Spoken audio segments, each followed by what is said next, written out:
Hey hello guys. இப்போ நம்ம என்ன பண்றோம் அப்படின்னா நம்ம வந்து பேக் பண்ண போறோம். என்ன பேக் பண்ண போறோம்னா நம்மளோட ஃபர்ஸ்ட் ஆர்டர் பேக் பண்ண போறோம். Prison nail boxes எனக்கு ஆர்டர் பிளேஸ் ஆயிருக்கு. நம்ம அதை பேக் பண்ண போறோம். அண்ட் நான் எப்படி அதை சேஃப் அண்ட் செக்யூரா பேக் பண்றேன் அப்படிங்கிறது நான் உங்களுக்கு இந்த வீடியோல காமிப்பேன். ஸோ ஒரு கார்ட்போர்ட் பாக்ஸ் எடுத்து அதில் வந்து பபிள் ராப் ஷீட்ஸ் எல்லாம் வந்து நீட்டாக வச்சு அதில் நான் வந்து பாக்ஸஸ் வந்து ப்ளேஸ் பண்ணிட்டேன். ஸோ எல்லா பாக்ஸும் ரேண்டமாக வச்சா அப்படியே உடஞ்சிரும்னு சொல்லிட்டு நடுவில் ஃபோம் ஷீட்ஸ் எல்லாம் வச்சு அதை சேஃப்கார்ட் பண்ணி அப்படியே வந்து நான் வச்சுட்டேன். அண்ட் எஸ், ஸோ இதில் வந்து நான் வந்து எல்லாமே பேக் பண்ணிட்டு இருக்கேன். என் பாக்ஸஸ் நான் வந்து ஆல்ரெடி ஃபிட் பண்ணிட்டேன். அண்ட் இது பார்த்தீங்கன்னா இதுதான் ப்ரெப்பிங் கிட். எல்லாமே வந்து தனித்தனியாக வாங்கி நான் வந்து இதுக்கான கவர்ஸ் எல்லாம் சூஸ் பண்ணி எடுத்து நான் வச்சுருக்கேன்.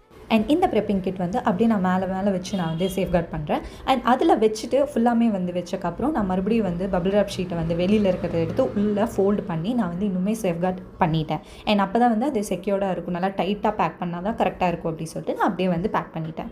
அண்ட் பேக் பண்ணி முடிச்சக்கப்புறம் செலோ டேப் போட்டு ஃபுல்லாக வந்து ஃபுல் அண்ட் ஃபுல் வந்து எல்லா சைடுமே வந்து எந்த சைடும் ஓப்பன் ஆகாத அளவுக்கு வந்து ஃபுல்லாக சுற்றிட்டேன். அண்ட் சுற்றினக்கப்புறம் மேலே வந்து ஒரு தேங்க்யூ ஸ்டிக்கர் ஒட்டிட்டேன். எஸ் அண்ட் எஸ், நான் வந்து பார்சலை வந்து சேஃப் அண்ட் செக்யூராக வந்து ஃபுல்லாக பேக் பண்ணிட்டேன். அண்ட் இதை வந்து நாளைக்கு காலையில் நம்ம வந்து கொரியர் பண்ண போகிறோம். இதே மாதிரி மெயில் பாக்ஸஸ் நீங்கள் வந்து தேடிட்டு இருந்தீங்க அப்படின்னா கண்டிப்பாக டிஎம் பண்ணுங்கள். உங்களோட பிளேஸ்க்கு வந்து டெலிவர் பண்ணிடுவோம். பை. ஸோ எஸ் கைஸ், நம்ம வந்து இந்த பார்சலை வந்து கொரியர் பண்ணுறதுக்கு எடுத்துகிட்டு போகிறோம். அண்ட் எடுத்துகிட்டு போயிட்டு நம்ம கொரியர் பண்ண போகிறோம். கிளைண்ட் பிளேஸ்க்கு ரீச் ஆனோடனே அவங்களுக்கு என்ன இன்ஸ்ட்ரக்ஷன் கொடுக்கணும் அப்படிங்கிறத நான் கொடுத்துறேன்.